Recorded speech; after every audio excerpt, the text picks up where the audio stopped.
তেওঁলোকে মানে পাই দি আছে এতিয়া সমাপ্ত হ'ল কিন্তু আমাৰ যিটো নেকি ওৱান গেলা দেখাব গ'লে দিন ৰাতি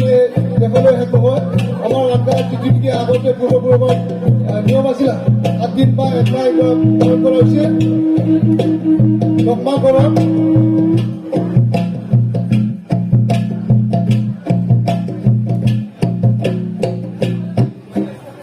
ধন্যবাদ মেখেলা